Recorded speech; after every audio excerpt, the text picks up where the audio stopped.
Welcome to The Explainer. Today, we are diving into the world of etiquette, and trust me, it's not what you think. We're going to pull some surprisingly modern and useful rules from the guide Etiquette for Dummies to help you navigate pretty much any situation with a lot more confidence. So let's just get this out of the way right now. If you hear the word etiquette and you immediately picture stuffy dinner parties and a bunch of outdated rules, well, it's time for an update. Because the reality is so much more powerful and, honestly, way more relevant to your actual life. I love this quote because it totally reframes the whole idea. See, etiquette isn't a cage that restricts you. It's a roadmap. It gives you these proven paths to building better relationships and, just as important, feeling way better and more confident about yourself. It's about empowerment, not limitation. So let's go deeper than just please and thank you.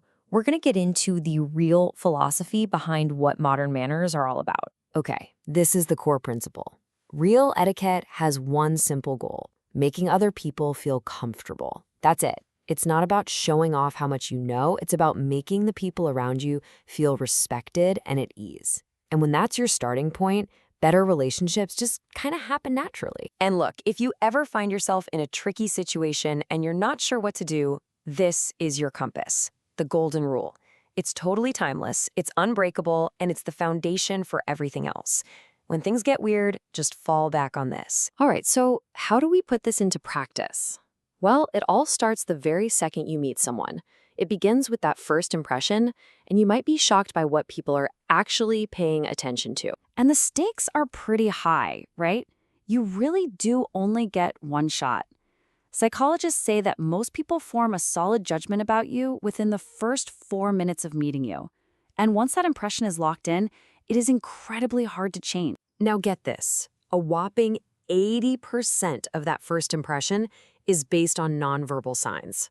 80%! That means for those first few critical minutes, what you don't say is way more important than what you do say. It's all about the signals you're sending without speaking a single word. Your posture is a perfect example of this. Think about it. If you're slumping, you're basically sending out a vibe that says, I lack confidence, or please leave me alone. But when you stand up straight, shoulders back with a more open posture, you're literally broadcasting confidence and warmth. You're sending out an invitation for people to connect with you. So here are a few super simple, actionable ways to make a better impression right away. Notice that dressing appropriately isn't about spending a ton of money. It's about showing respect for where you are and who you're with. And things like standing up straight, smiling, making eye contact, these are the basics that signal you're open and engaged. Small things, big impact. Okay, so you've nailed the first impression. Now what? Well, now it's time to actually connect with people. And that means we have to talk about, talking, mastering the art of conversation. I mean, at its core, this is the fundamental building block of literally any relationship. A good conversation is so much more than just small talk. It's where you find out what people are passionate about, what they think, and what they need. It's where connection happens. Now, to keep that connection going smoothly, it helps to have a little bit of a roadmap. On the left, you've got your successful topics, things like travel, hobbies, books. These are great because they invite people to share opinions and stories without getting into a big argument. On the right, though, we've got the conversation killers. Money, religion, personal health, these topics are just landmines because they're so deeply personal and can make people feel really uncomfortable fast. So, what's the formula for a great conversation?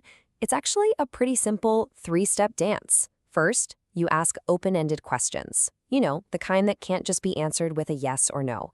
Step 2, and this is the most important part, you have to listen more than you talk. And then step 3, you show you're actually listening with little prompts like, oh, that's interesting, or tell me more about that. All right, let's take these ideas and apply them to the 2 places we probably spend most of our time, at work and on the internet.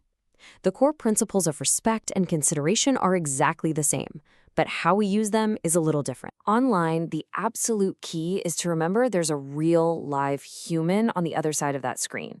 That means respecting their time, so keep it brief. And please avoid writing in all caps. It just feels like you're shouting. But the ultimate role, that last one, before you hit send, ask yourself, would I say this to their face? And remember, that email, that post, it can live forever. And at work, being professional really just comes down to showing respect. Respect for people's time, for the company structure, and for the overall morale. Being on time shows you respect your colleagues' schedules. Staying out of gossip shows you respect the team. And taking issues to your boss first, that shows you respect the process. It's all about building trust. Okay, let's zoom in on a few of those specific situations that can cause a little bit of anxiety if you're not totally sure what to do. Knowing the playbook for these big moments can make all the difference. Tipping. It can be so stressful, right? So here is a super simple, basic guide. For a sit-down restaurant, a good tip is somewhere between 17 and 20% of the pre-tax bill. For most other services, like your barber or a taxi driver, that 15 to 20% range is a pretty safe bet.